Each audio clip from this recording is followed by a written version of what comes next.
नमस्कार, स्वागत है आपका मेरे इस चैनल कथा और कहानियाँ में। कैसे हैं आप सब? क्या आप जानते हैं भगवान शिव को क्यों प्रिय है अमरनाथ? तो चलिए जानते और सुनते हैं इसकी पूरी कहानी।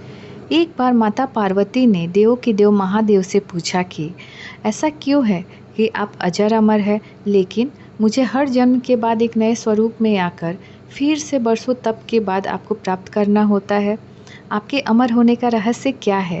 पहले तो महादेव ने देवी पार्वती के सवालों का जवाब देना उचित नहीं समझा, लेकिन माता पार्वती के हठ के कारण कुछ रहस्य उन्होंने बताए।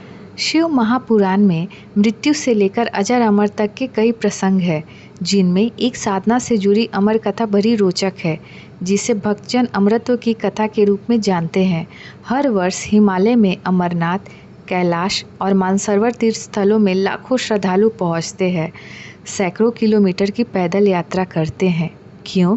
यह विश्वास यूं ही नहीं उपजा, इसके पीछे एक बहुत ही रोचक कहानी है।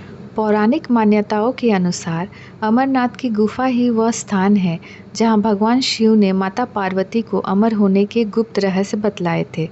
उस दौरान उन दो ज्योतियों के अलावा कोई तीसरा प्राणी वहां नहीं था, न महादेव का नंदी और न ही उनका नाग, न सिर पे गंगा और न ही गणपति या फिर कार्तिकेय थे। गुप्त स्थान की तलाश में महादेव ने अपने वाहन नंदी को सबसे पहले छोड़ा। नंदी जिस स्थान पर छूटे उसे पहलगाम कहा जाने लगा। अमरनाथ यात्रा यहीं से शुरू होती है। यहाँ से थोड़ा आगे चलने पर शिव जी ने अपनी जटाओं से चंद्रमा को अलग कर दिया। जिस जगह ऐसा किया वह चंदनवाड़ी कहलाती है।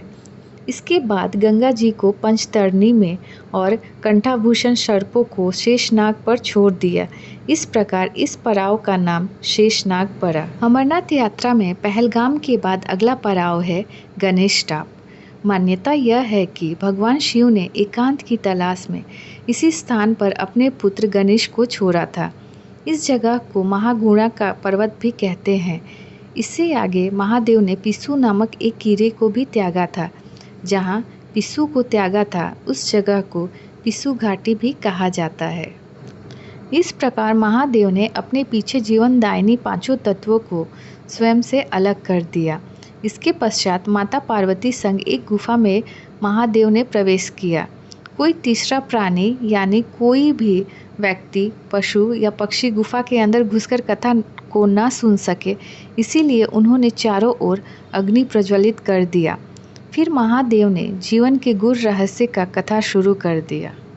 भगवान शिव ने माता पार्वती से कथा शुरू होने के पहले कहा कि यह कथा बीच में अधूरा ना छोड़े और बीच बीच में हुकार भरती रहे, ताकि उन्हें पता चल सके कि वह जगी है, सोई नहीं है। कहा जाता है कि कथा सुनते सुनते माता पार्वती को नींद आ गई। महादेव को यह बात पता नहीं चली और वह कथा सुनाते रहे।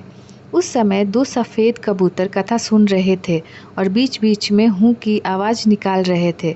महादेव को लगा कि माता पार्वती कथा सुन रही हैं। दोनों कबूतर कथा सुनते रहे।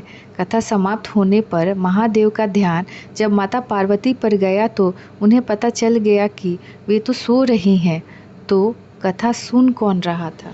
महादेव की दृष्टि उन कबूतरों पर पड़ी तो महादेव को क्रोध आ गया। वहीं कबूतर का जोड़ा उनकी शरण में आ गया और बोला, भगवान, हमने आपसे अमर कथा सुनी है। यदि आप हमें मार देंगे तो यह कथा झूठी हो जाएगी। इस पर महादेव ने उन्हें वर दिया कि तुम सदैव इस स्थान पर शिव और पार्वती के प्रतीक की तरह निवास करोगे। अंततः कबूतर का यह जोड़ा अमर हो गया और यह गुफा अमर कथा की साक्षी हो गई। इस तरह इस स्थान का नाम अमरनाथ पड़ा। मान्यता है कि आज भी इन दो कबूतरों के दर्शन भक्तों को होते हैं। यह हर वर्ष इन्हीं दिनों में निर्मित होने वाला शिवलिंग किसी आश्चर्य से कम नहीं है। तो उम्मीद करती हूँ कि यह छोटी सी प्यारी अमरनाथ की कथा आपको पसंद आए और आप इसे ज़्यादा से ज़्यादा अपने फैमिली फ्रेंड्स के साथ शेयर करें। और अगर आप मेरे चैनल कथा और कहानियाँ पर नए हैं तो इसे सब्सक्राइब करना ना भूलें। तो चलिए फिर मिलते हैं एक नई कथा कहानी के साथ। तब तक हर हर महादेव।